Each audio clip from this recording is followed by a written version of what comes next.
கோவையில் நூற்றாண்டுகளை கடந்த தென்னிந்தியாவின் முதல் நிரந்தர திரையரங்கமான டிலைட் திரையரங்கம் இடிக்கப்பட்டு வரும் நிலையில் விரைவில் வணிக வளாகமாக மாறுகிறது. அந்த திரையரங்கம் குறித்த முழு வரலாறையும் இதில் காணலாம்.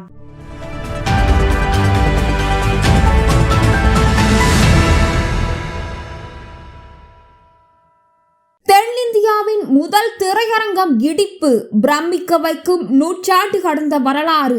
இன்றைய டிஜிட்டல் காலகட்டத்தில் திரைப்படங்களையும் தொலைக்காட்சி தொடர்களையும் எடுக்க சென்னையிலும் அவுட்டோர் ஷூட்டிங்குகள் வெளியூர்களிலும் எடுக்கப்படுகின்றன. ஆனால் இந்தியாவில் சினிமா நுழைந்த ஆரம்ப காலத்தில் தென்னிந்தியாவில் முதலில் கோவையில் தான் ஸ்டுடியோக்களும் சினிமா தியேட்டர்களும் உருவாக்கப்பட்டன.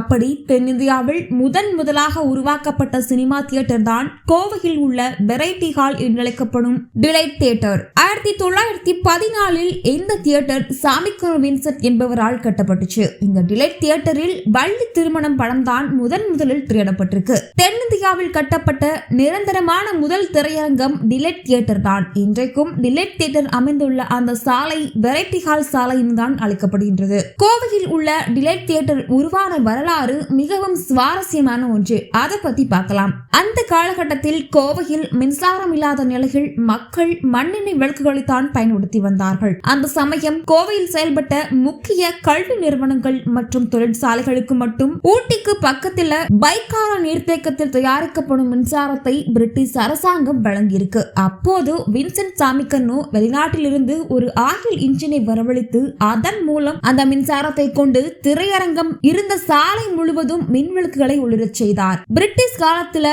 இந்தியாவின் ரயில்வே துறையில் வரைகலை நிபுணராக வின்சென்ட் சாமிக்கனு பணியாற்றி வந்த போது பிரான்ஸ் நாட்டை சார்ந்த தனது நண்பர் சொந்த ஊருக்கு செல்ல பண உதவி செய்துள்ளார். அதற்கு கைமாறாக அவர் தன்னிடம் இருந்த பிலிம் ப்ரொஜெக்டர் கருவியுடன் சில படச்சுருள்களையும் கொடுத்துட்டு போயிருக்கார். அந்த பிலிம் ப்ரொஜெக்டர் மூலமா பொதுமக்கள் கூடும் இடங்களில் திரை கட்டி படங்களை திரையிட்டு வந்திருக்காரு. அதுல நல்ல வருமானம் கிடைக்க கோவை ரயில் நிலையத்தின் பின்புறம் திரையரங்கியே கட்டியிருக்காரு. இப்படித்தான் கோவைக்கு முதல் நிரந்தர திரையரங்கம் வந்திருக்கு. 1950 இந்த தியேட்டர் வேறொரு நபருக்கு விற்கப்பட்ட பிறகு வெரைட்டி ஹால் என்ற பெயர் டிலைட் திரையரங்கம் என பெயர் மாற்றம் செய்யப்பட்டுச்சு.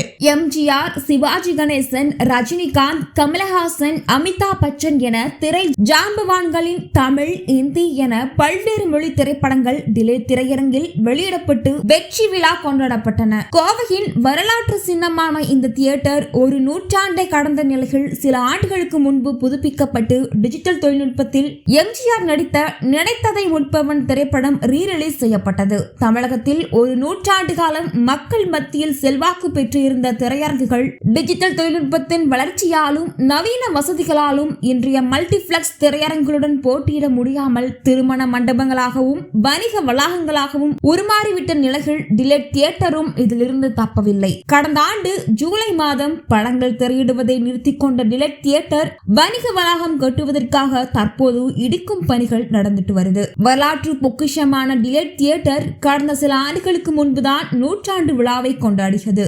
ராஜ் கபூர் இயக்கத்தில் வெளியான பாபி திரைப்படம் எப்போ டிலைட் தியேட்டர்ல திரையிட்டாலும் 50 நாட்களை தாண்டி ஓடும். தென்னிந்தியாவின் முதல் நிரந்தர திரையரங்கம் என பெயர் பெற்ற வரலாற்று சிறப்பு வாய்ந்த வெரைட்டி ஹால் டிலைட் தியேட்டர் இப்போ எலும்பு கூடாக காட்சியளிக்குது.